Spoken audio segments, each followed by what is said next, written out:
තෙරුවන් සරණයි ආයුබෝවන් යාළුවෝ හැමෝටම. ඉතින් අනුරාධපුරේ වන්දනා වෙන ඔයාලා වෙනුවෙන් අපි හරි වටිනා කියන පැකේජ් එකක් නිර්මාණය කරලා තියෙනවා.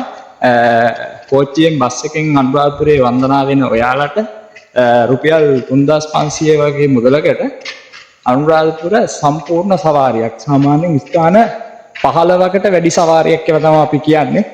කාල වේලාව අනුව සාමාන්‍ය ස්ථාන 15ක් 20ක් ආවරණය වෙන විදිහට අපි ලස්සන වැඩසටහනක් ඔයාලට සංවිධානය කරලා තියෙනවා. සාමාන්‍යයෙන් අපිට පුංචි පවුලකට අපිත් එක්ක ත්‍රිරෝද රථයෙන් එකතු වෙන්න පුළුවන් මේ ගමන යන්න.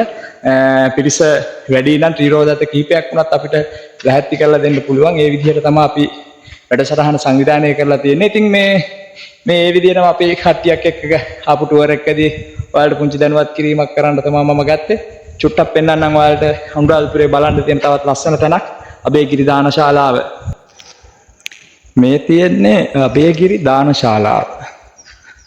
සම්මත වර්ෂ පළවෙනි සියවසේ ඉඳලා යුග 4කට 5කට විතර අයත් නටබුන් මෙතන බලන්න තියෙනවා.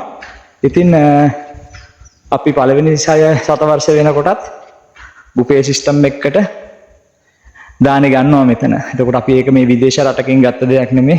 මේ තියෙන්නේ බත්වරුවක්. සාමාන්‍ය පාත්‍ර 5000ක් පිරෙන්න මේකට බත් දාන්න පුළුවන්. වික්ෂුන් වහන්සේලා 5000ක් මෙතන දිනපතා වෑංජන් 3ක් එක්ක දානේ වළඳනවා. එතකොට මේකත් හරි ලස්සනට වෝමින් සිස්ටම් එකක්. මේකේ උෂ්ණත්වය රඳා පවතින්න මේක ඇතුළත තඹපතකින් ආවරණය කරලා පියනත් තඹපතකින් උඩ පියනිනුත් ආවරණය කරලා තියෙන. එතකොට බත් එකේ උෂ්ණත්වය රැඳෙන. එතකොට තවත් විශිෂ්ට නිර්මාණ ගොඩාක් මේකේ තියෙනවා.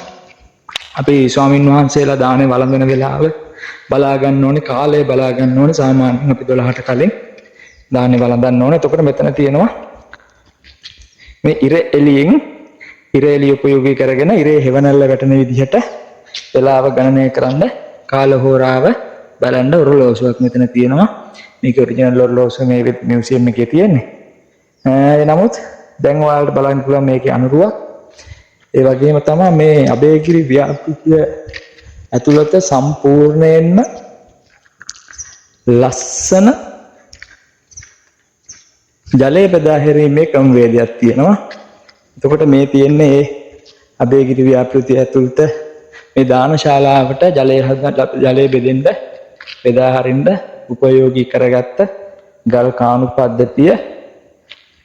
මේ ගල් කාණු පද්ධතියට වගේ මේ අබේගිරි ව්‍යාපෘතිය ඇතුළත තියෙන පොකුණු 80 ගණනක් තියෙනවා. ඒ පොකුණු සියල්ලටම වතුර ලැබෙන්න භූගත නල මාර්ග තියෙනවා. සමහරක් නල මාර්ග අදටත් ක්‍රියාත්මක වෙන ඒවාත් තියෙනවා.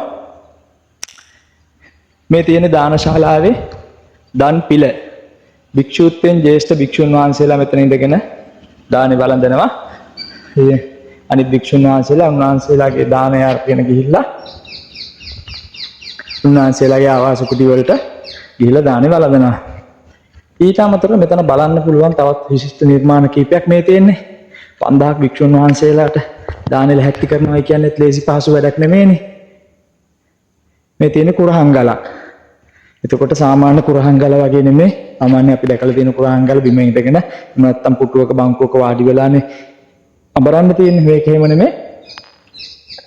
මේ කුරහංගල අපිට හිටගෙන මිරිස් ටික අඹර ගන්න, කුරහන් ටික අඹර ගන්න පුළුවන් විදිහට තමයි හදලා තියෙන්නේ. ඒ වගේම තමයි 5000කට බත් වියද්දි හරි අමාරුයි. මිරිස් ටික අඹර ගන්න, සම්බෝලයක් අඹර ගන්න නේද? ඒ දේවල් කරගන්න මේ තියෙනවා මිරිස් ගලක්. මේ මිරිස් ගලේ මොකද්ද විශේෂයක් තියෙනව නේද?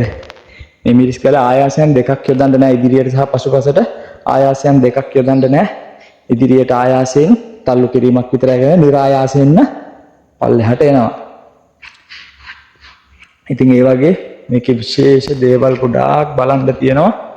අබේගිරි දානශාලාවේ අපිත් එක්ක ඔයාලෙන චාරිකාවේ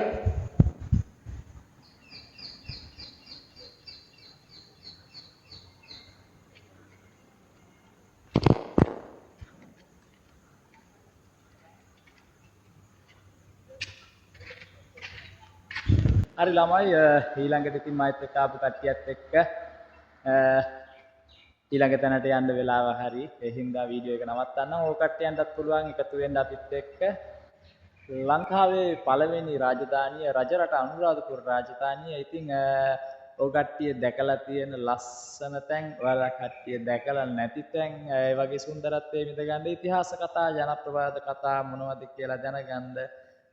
ධාතු ගර්භවල තැන්පත් කරලා තියෙන ධාතුන් වහන්සේලා මොනවද කියලා දැනගන්න. ඒ ස්ථාන කර වූ රජවරු කවුද, කොයි සමයේ කාගේ කාලේ වෙච්ච වැඩද මේවා කියලා දැනගන්න. සුන්දර කතාවකුත් එක්ක අපි මේ වන්දනාව ඉවර කරනවා. හරි ලස්සන ගමනක්. ඉතින් ඔයාලටත් කැමති නම් අපිත් එක්ක එකතු වෙන්න පුළුවන්. කෝල් එකක් දෙන්න 070යි 555යි 123 WhatsApp උතුවේ නම්බරෙම තමයි ඉන්නේ. කට්ටිය කතා කරන්න එහෙනම් අද දවසට ඔය කට්ටියටම තෙරුවන් සරණයි කියලා සමු දෙන්නම්. ඊළඟට තවත් වීඩියෝ එකකින් එකතු වෙන්නම්. අනුරාධපුරේ ලස්සන තැනක ඉඳගෙන.